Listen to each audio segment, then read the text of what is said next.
శ్రీమాత్రే నమః. సద్గురు జ్యోతిష్యాలయం జూలై నెల రాశి ఫలితాలు కొన్ని అనివార్య కారణాల వల్ల ఒక 10 రోజులు లేటుగా నేను మీ ముందుకు వస్తున్నాను. జూలై 10వ తారీఖు నుండి మొదలు పెడితే జూలై 30 వరకు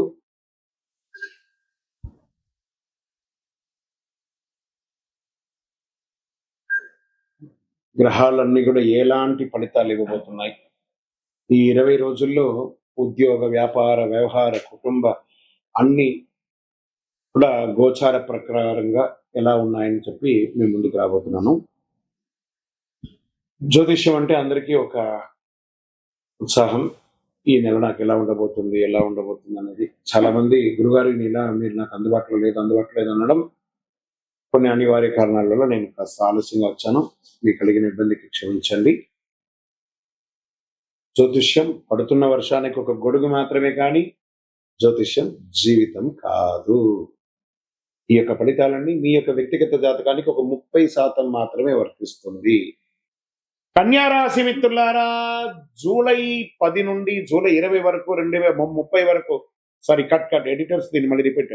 కన్యా రాశి మిత్రులారా, జూలై నెల 10వ తారీఖు నుండి 30వ తారీఖు వరకు 2026 శుభాశుభ ఫలితాలు ఎలా ఉన్నాయి అంటే,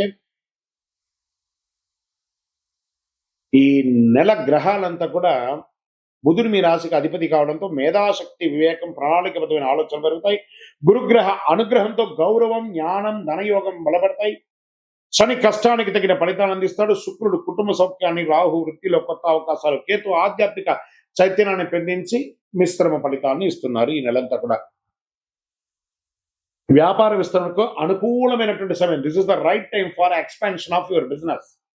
pharma, Vidya, accounting, consultancy, IT, printing, వ్యవసాయ అనుబంధ వ్యాపారాలు మంచి లాభాలు ఇస్తాయి. మ్యానుఫ్యాక్చరింగ్ యూనిట్స్ ఉన్న వాళ్ళకి ఇట్స్ అ బ్యూటిఫుల్ టైం అని కూడా చెప్పచ్చు. సంబంధించిన విషయాలు నిర్లక్ష్యం మాత్రం చేయకండి. ఆదాయ వనరులు పెరుగుతాయి. నిలిచిపోయిన పనులు చెల్లింపు అందుతాయి. పెట్టుబడుల విషయంలో తొందరపడకుండా విశ్లేషించే నిర్ణయం తీసుకుంటే మంచి లాభాలను పొందుతారు. కుటుంబ అవసరాల కోసం చేసే ఖర్చులు శుభ ఫలితాలను ఇస్తుంది. ఉద్యోగస్తులకు ఉన్నతాధికారుల ప్రశంసలు పొందుతాయి. పదోన్నతి, జీతం పెంపు లేదా కొత్త బాధ్యత వచ్చే అవకాశం ఉంటుంది. ఉద్యోగం మార్పు కోరుకునే వారికి ఈ నెల రాకపోవచ్చు, కొంచెం వెయిట్ చేయండి. ప్రభుత్వ రంగంలో ఉద్యోగస్తుల పదోన్నతి, బదిలీ లేదా ప్రత్యేక బాధ్యత వచ్చే సూచనలు ఉన్నాయి. ప్రభుత్వ పరీక్షలకు సిద్ధమవుతున్న వారికి అనుకూల సమయం. టెండర్, లైసెన్స్, అనుమతులు పూర్తయ్యే అవకాశం ఉంటాయి. రెన్యువల్స్ అంతా కూడా చేసుకోవడం మంచిది. ప్రైవేట్ రంగంలో IT, banking, data analysis, health care, pharma, multinational కొత్త ప్రాజెక్టులు వచ్చే అవకాశాలు, విదేశీయ క్లయింట్లతో పనిచేసే అవకాశాలు కూడా ఎక్కువ కనబడుతున్నాయి. ఇంకా కుటుంబ సభ్యులు ఆనందంగా ఒక విహార యాత్ర వెళ్ళడం, ఆధ్యాత్మిక యాత్ర వెళ్ళడం లాంటిది ఉంటుంది. తల్లిదండ్రుల యొక్క ఆరోగ్యం పట్ల శ్రద్ధ వహించడం చాలా మంచిది. ఇంకా ప్రేమికులు ఒకరి పట్ల అపారమైనటువంటి ప్రేమ పెరుగుతుంది. వివాహ ప్రయత్నాలు కలిసి వచ్చే అవకాశాలు ఉన్నాయి. దంపతుల మధ్య అన్యోన్యత, జీవితంలో పరస్పర గౌరవం, సహకారం పెరుగుతుంది. కళాకారులకి సినిమా, టీవీ ఇండస్ట్రీస్ వారికి ఎలా ఉందంటే, డిజిటల్ మీడియా, రచన, సంగీతం, డబ్బింగ్, యాంకరింగ్ రంగాల్లో ఉన్న వారికి కొత్త అవకాశాలు వస్తున్నాయి. మీ ప్రతిభకు మంచి గుర్తింపు వస్తుంది. ఆలస్యమైనటువంటి ప్రాజెక్టులు మళ్ళీ మీకు ప్రారంభమయ్యే అవకాశాలు ఎక్కువ కనబడతాయి. కోర్టు కేసులో అనుకూల పరిణామాలు కాస్త పోస్ట్పోన్ అయినా అవుతుంది, కానీ కాస్త వెయిట్ చేయండి. ఆస్తి వివాదాలు పరిష్కారం అయ్యే అవకాశాలు ఉన్నాయి. వాహనం నడిపేటప్పుడు జాగ్రత్త సుమి. విదేశీ అవకాశాల్లో, ఉద్యోగంలో, ఉన్నత విద్యా పరీక్ష, పరిశోధన, వ్యాపార ఒప్పందాలు, వీసా వ్యవహారాల నుంచి పురోగతి ఉంటుంది. ఆగస్ట్, సెప్టెంబర్ నెలలో, జూలై కాస్త మిశ్రమంగా ఉన్నాయని కూడా చెప్పచ్చు. షేర్ మార్కెట్, దీర్ఘకాలిక పెట్టుబడులు ఇది అనుకూలమైనటువంటి సమయం. ఎందుకంటే మార్కెట్లో చాలా కరెక్షన్స్ వచ్చింది కాబట్టి, లో ప్రైస్ లో ఉంది కాబట్టి you can invest on long term. మంచి అవకాశాలు 3 నెలల నుంచి 6 నెలలలోపు మీరు పెట్టిన పెట్టుబడికి 100% లాభం పొందే అవకాశాలు బాగా కనబడుతున్నాయి. అధిక రిస్క్ ట్రేడింగ్స్ అవన్నీ చేయకండి. రియల్ ఎస్టేట్, ఇల్లు, ప్లాట్, వ్యవసాయ భూములు అన్ని కూడా శ్రద్ధగా ఉంది. కాస్త ఒక నెల పోతే తెలుస్తుంది. ఆరోగ్యం, జీర్ణకోశ సమస్య, చర్మ అలర్జీ, ఒత్తిడి, నిద్రలేనితనం ఇవన్నీ కూడా ఉన్నాయి. కాబట్టి యోగా, ధ్యానం, తగినంత నీరు తాగండి, మంచిది. రైతులకి ఆధునిక వ్యవసాయ పద్ధతులకి ట్రైనింగ్ పొందుతారు. మిషనరీస్ ని తీసుకొస్తారు. మ్యాన్ పవర్ తగ్గించుకొని మీరు ముందుకెళ్లే అవకాశాలు బాగా కనబడుతున్నాయి. దీంట్లో మీరు కూరగాయలు సాగు, పొడి పరిశ్రమ, పూలు సాగు చేసే రైతుల లాభం పెరుగుతాయి. ప్రభుత్వ వ్యవసాయ పథకాల ద్వారా ప్రయోజనం పొందే అవకాశాలు ఎక్కువ కనబడుతున్నాయి. విద్యార్థులకు పోటీ పరీక్ష chartered accounts, medical, engineering, civil, విదేశీ విద్యకు సిద్ధమవుతున్న వారికి this is the right time. ఈ నెల అదృష్ట దినాలు 11, 15, 18, 22, 27, 30 తారీఖులు చాలా బాగుంటుంది. అదృష్ట సంఖ్య 5, 6, 8. అదృష్ట రంగులు ఆకుపచ్చ, తెలుపు, లేత, పసుపు. అదృష్ట దిక్కు ఉత్తరం అని కూడా చెప్పవచ్చు. ఈ నెలంతా కూడా పరిహారం అంతా ఉంది. మహావిష్ణువు లేదా హయగ్రీవ స్వామి వారిని దర్శించడం, తులసీ దళముతో అర్చన చేయడం, విష్ణు సహస్రనామ పారాయణం చేయడం, ఓం బుధాయ నమః 108 సార్లు పారాయణం చేయడం, విష్ణు సహస్రనామంలో శ్రీరామ రామ రామేతి రమే రామే మనోరమే సహస్రనామ దత్తులిం రామనామవరాన్ అనే మంత్రాన్ని ఎక్కువ చెప్తూ ఉండండి. అన్ని ఆటంకాలు తొలగుతాయి. ఈ నెల పచ్చ పెసర్లు, పచ్చని కూరగాయలు, విద్యార్థులకు పుస్తకాలు, పెన్ను, నోట్బుక్స్, పేద విద్యార్థులకు ఫీజులు సహాయం చేయడం వల్ల బుధగ్రహం అనుకూలం మరింత పెరిగి అద్భుతంగా ఉండే అవకాశాలు కనబడుతున్నాయి. జ్యోతిష్య విశ్లేషణలో ఏం చెప్పబడుతుందంటే గొప్ప విజయాలకి నాంది పలుకుతాయి. ఈ యొక్క జూలై నెల మీరు దాన్ని ఉపయోగించుకుంటే చాలా మంచిది. విజయోస్తు. మీ యొక్క వ్యక్తిగత జాతకం తెలుసుకోవాలనుకుంటే మీ పరిసర ప్రాంతాల్లో ఉన్నటువంటి గురువుల్ని సంప్రదించండి, జ్యోతిశాస్త్ర నిపుణుల్ని సంప్రదించండి. లేదా మా ద్వారానే మీరు జ్యోతిష్యం తెలుసుకోవాలి అనుకుంటే మన ఛానల్లో కనబడుతున్న డిస్ప్లేలో కనబడుతున్నటువంటి నంబర్కి మీ పేరు, మీ date of birth, time of birth, place of birth WhatsApp చేయండి. మా అడ్మిన్స్ మీకు రిప్లై ఇస్తారు. ఇకను శక్తివంతమైనటువంటి ఫలితాలు పొందడానికి అతి శక్తివంతమైనటువంటి కరుంగాళి మాల, ఈ కరుంగాళి మాలను మన దేవాలయంలో 48 రోజులు పూజ చేసి సిద్ధంగా ఉంచాం. చండీ, సుదర్శన, సుబ్రహ్మణ్య భుజంగం చేసి ఇలాంటి మాల ఉంది రెడీగా. ల్యాబ్ టెస్ట్ చేసి కావలసిన సంప్రదించండి. మాతో మాట్లాడి కన్ఫర్మ్ చేసిన తర్వాతనే మాల తీసుకోండి, కానీ డైరెక్ట్గా తీసుకోండి. ఇక్కడ ఆన్లైన్లో మేము అమ్మట్లేదు. మా సంస్థకు మీరు అప్రోచ్ అయితేనే వాట్సాప్ ద్వారా ఫోన్ చేస్తేనే మీకు ఇస్తాను, కానీ మీరు బయట ఆన్లైన్ నుంచి తెచ్చుకుంటే మా సంస్థకు ఏ విధమైనటువంటి సంబంధం లేదు. మీరందరూ క్షేమంగా ఉండాలని భగవంతుని ప్రార్థిస్తున్నాను. సర్వే జనాః సుఖినో భవంతు. ఇంటి ముందు ముగ్గు వేయకపోతే ఏం జరుగుతుంది? అదొక ప్రశ్న, దానికి ఒక ఆన్సర్. ఇప్పుడు ఎలా చెప్తున్నాం అంటే కొన్ని ప్రశ్నలకు విచిత్రంగా కూడా ఉంటాయి అని కూడా చెప్పొచ్చు. ఆన్సర్ ఎలా ఉంటుందంటే ఇంటి ముందు ముగ్గు వేయడం అనేది కేవలం అలంకరణ కాదు. ఇది ఒక హిందూ సంప్రదాయమైనటువంటి ఆరోగ్య, శుభ్రత, ఆధ్యాత్మిక సంస్కృతి అన్ని కలిసి ఉన్నదే ముగ్గు. ముగ్గు ఎందుకు వేస్తారు? లక్ష్మీదేవికి ఒక ఆహ్వానం. మన ఇంటికి లక్ష్మి కావాలి కదా. ఏమంటున్నాం? భాగ్యాద లక్ష్మీ బారమ్మ అనే అమ్మవారిని పిలిచేటప్పుడు శుభ్రంగా ఉండాలి కదా. సంప్రదాయ నమ్మక ప్రకారం పరిశుభ్రత ఇంటి ముందు ముగ్గు కంటే మహాలక్ష్మి దేవి కటాక్షం లభిస్తుందని డైలీ ఇంటి ముందు ముగ్గు వేస్తారు. మరి పరిశుభ్రతకు కూడా గుర్తు. ఓహో, వీళ్ళు ఇల్లు శుభ్రంగా ఊడ్చి క్లీన్ చేసి ముగ్గు వేస్తారు కాబట్టి పూర్వకాలం తెల్లవారుజామున ఇంటి ముందు ఊడ్చి నిల్లు చల్లి ముగ్గు వేయడం అనేది పరిసర ప్రాంతాలు శుభ్రంగా ఉండేది అనేది ఆరోగ్యానికి ఇచ్చే ఒక మొదటి ఇది. ఇంట్లో ఏవో చిన్న చిన్నవి ఉంటాయి, పడిపోతూ ఉంటాయి, చిన్న చిన్న జీవరాశులు చనిపోతుంటాయి, దోమలు కానీ లేకపోతే అవన్నీ కూడా వైరస్ వచ్చేవి అన్నీ కూడా ఏం చేస్తారు? ఊడుస్తాం, నీళ్లు చల్లుతాం, కలాపు చల్లుతాం, ఆరోగ్యపరంగా ఉంటుంది ఏం చెప్తారు. జీవరాశులకి ఆహారం, దాంతో బియ్య పిండితో ముగ్గు వేస్తూ ఉంటారు జనరల్ గా. ఇప్పుడు కదా అన్ని వేస్తుంటారు. సంప్రదాయంగా బియ్య పిండితో ముగ్గు వేయడం వల్ల చీమలు, చిన్న చిన్న పక్షులు, వాటికి ఆహారం దొరుకుతుంది కాబట్టి అలా కూడా ఇంటి ముందర ముగ్గు వేస్తారు. సానుకూలమైనటువంటి వాతావరణం వస్తుంది. అందమైన ముగ్గులు ఇంటికి వచ్చే వారికి ఆహ్లాదకరమైనటువంటి భావన. ఆహారం చక్కగా ఉన్నారు, సంప్రదాయంగా ఉన్నారు, ఎవరైతే అలా అనుకుంటూ ఇంట్లోకి వస్తారో ఆ ఇల్లు కూడా సుభిక్షంగా ఉంటుంది. ఇంత ఏకాగ్రత ఎలా పెరుగుతుంది? ముగ్గు వేయడం చేతి నైపుణ్యాన్ని, ఏకాగ్రతను పెంచుతుంది, సృజనాత్మకత పెంచుతుంది. కళలుగా కూడా మనం నేర్చుకునే ఒక ముగ్గు అనేది కాన్సన్ట్రేషన్, ఇన్ని చుక్కలు వేయాలి, ఇన్ని ముగ్గులు వేయాలని వాళ్ళలో కూడా ఆడవాళ్ళ ఒక కళ పెరుగుతుంది. సరే, ముగ్గు వేయకపోతే ఏమవుతుంది? అది కదా ప్రశ్న.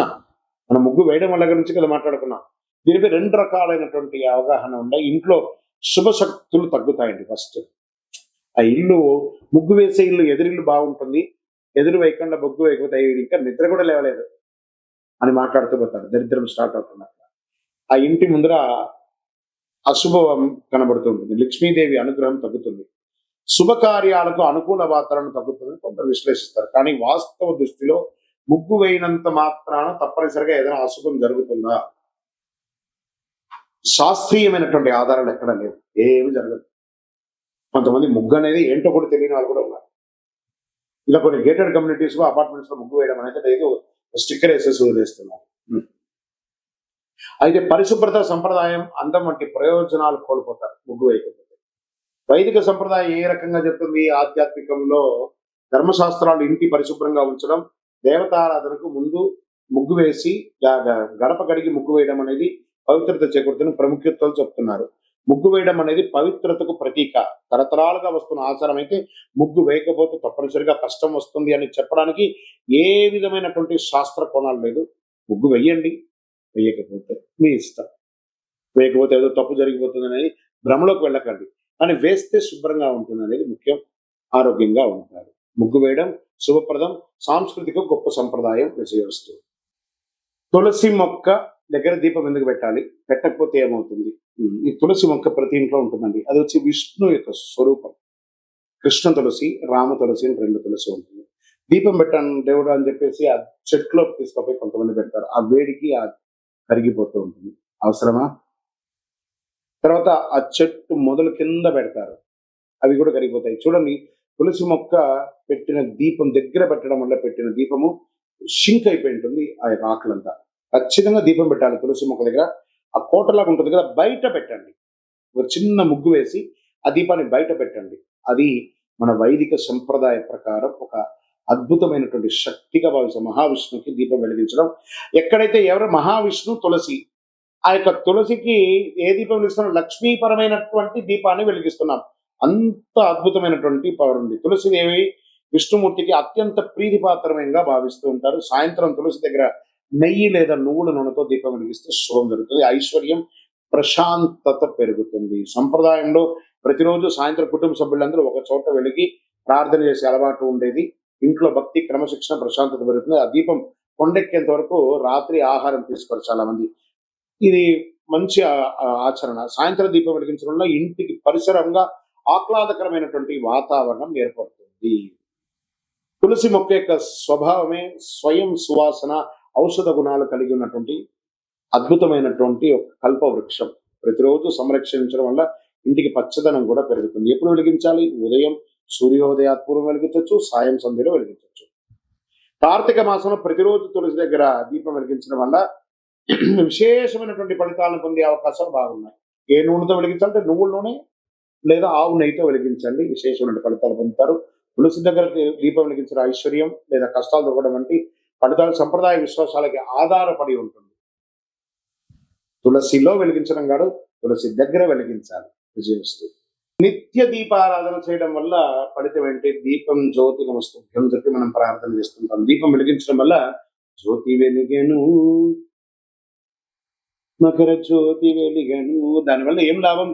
అజ్ఞాన్ని పారదోలే జ్యోతి వెలుగుతుంది అనమాట. ప్రతిరోజు స్నానం చేసి మన ఇంట్లో దేవుడి దగ్గర దీపం వెలిగించడం, తులసి కోట దగ్గర దీపం వెలిగించడం ఒక సంప్రదాయం అండి. ఉదయ సాయంత్రంలో ఇలా వెలిగించడం వల్ల ప్రతిరోజు భక్తితో దీపారాధన చేసి ఇష్టదైవ అనుగ్రహం పొందుతారు. మనకు డైరెక్ట్ గా భగవంతుడికి మనము ఆహారం ఇవ్వాలి. అందుకే హోమాది కృత్యాలు చేస్తారు కదా. ఈ దీపం యొక్క కాంతితో ఆ నూనె కరిగి ఆకాశం వెలిగి మన ఇష్టదేవుడికి ఆహారంగా మారి మనకు అనుగ్రహంగా తిరిగి రావడమే దీపారాధన యొక్క ఫలితం. లక్ష్మీ కటాక్షం, ఇంట్లో శుభం, ఐశ్వర్యం, సిరి సంపదలు వెలుగుతుంది. దీపం వెలుగుతుంది చూసారా? అలా ఆ చుట్టుపక్కల చూడండి, ఒక బ్రైట్ గోల్డెన్ ఫ్రేమ్ తో వెలుగుతుంది ఆ దీపం. అవన్నీ కలర్ ఇమాజినేట్ చేసేదా? అదే అద్భుతం, సృష్టి అని కూడా చెప్పచ్చు. మానసిక ప్రశాంతత పెరుగుతుంది. మనసు ప్రశాంతంగా ఏర్పడి చక్కగా కుటుంబంలో సామరస్యం పెరుగుతుంది. ఎవరో ఇంట్లో కోడలు, అత్త, మామ ఎవరైనా దీపం వెలిగించారని చెప్తుంటారు చూసారా? చాలా అద్భుతమైనటువంటిది ఉంటుంది. ప్రతికూలత అంతా కూడా తొలగిపోతుంది. నెగిటివ్ వైబ్స్ అంతా తొలగిపోతుంది. ఉదయ సంధ్య దీపాలు వెలిగించడం వల్ల ఆరోగ్యపరమైనటువంటి దినచర్యగా మారుతుంది. ఏ నూనెతో వేయొచ్చు అంటే ఆవు నెయ్యి, నువ్వుల నూనె, ఇతర సహజ నూనెలతో దీపారాధన చేయొచ్చు. అంత విశేషం. ఎల్లప్పుడూ వెలిగించాలా, అఖండం వెలిగించాలా, నిత్య దీపం వెలిగించిన వారి వారి శక్తిని బట్టి. ఒకవేళ మీరు అఖండ దీపం వెలిగించి గాలికో దేనికో ఆరిపోతే అదేదో అపశకునంగా మార్చకండి. టెక్నికల్ గా ఆరిపోయింది అంతే. దాని గురించి దీపం వెలిగించడం మన బాధ్యత. ఆ ఉండడం ఉండకపోవడం అనేది గాలిలో, ప్రకృతిలో ఉన్నటువంటి శక్తిని బట్టి. కాబట్టి సెంటిమెంట్ కి దీపాన్ని తీసుకొని వెళ్ళకండి. అది నిత్య ఉత్సవం, నిత్య పని. అది విజయవస్తు. ప్రతిరోజు కనకదార స్తోత్రం చదవాలా? దానివల్ల ఫలితం ఉంటుంది కదా. ఒక పేద ముసలి ఆవిడ ప్రార్థన చేస్తూ ఉంటే ఆదిశంకరుల వారు భిక్షాటనకు వెళ్ళారు. భవదీ భిక్షాన్ దదాతు దేహి కదవతి మీరు నాకు దానం ఇస్తున్నారంటే ఆ ఒక బ్రహ్మచారి కుర్రోడు వచ్చాడు కదా అని చెప్పి ఇల్లంతా తిరిగి వెతికితే ఎక్కడ కనబడకపోతే ఒక కుళ్ళిపోయిన ఒకే ఒక ఉసిరికాయ మాత్రం ఉండిందట ఆ పేదవాడి దగ్గర. కాలడి క్షేత్రంలో. కాల్ అడి అంటే కాలు పెట్టినటువంటి స్థలంలో. అలాంటి క్షేత్రంలో ఆవిడ వచ్చి తీసుకొచ్చి, "అయ్యా! నా దగ్గర ఉన్నది ఇదే" అని చెప్పి ఇవ్వగానే, "అంగం హరే పులగభూషణ వాసయంతి" అని చెప్పి కనకదార స్తోత్రాన్ని ఆదిశంకరులు ఈ ప్రపంచానికి అందించారు. అలా ఆ ఇంట్లో ఆ బంగారు వర్షం కురిసిందంట. ఆ ఉసిరికాయతో వర్షం. ఆ కనకదార స్తోత్రం చదవండి. 2 పూటలా చదవండి లేదా వినండి. యూట్యూబ్‌లో వస్తున్నాయి. టీవీలో వస్తున్నాయి. అడ్వర్టైజ్‌మెంట్‌తో కాదు, డౌన్‌లోడ్ చేసుకొని వింటూ ఉండండి. ఎలా అద్భుతమైనటువంటి ఫలితాలు పొందుతారంటే ఐశ్వర్యం, ఆనందం, ఆరోగ్యం అన్ని రకాలైనటువంటి ఫలితాలను పొందుతారు. ఆ కనకదార స్తోత్రంలో అంత పవర్ ఉంది. విజయోస్తు.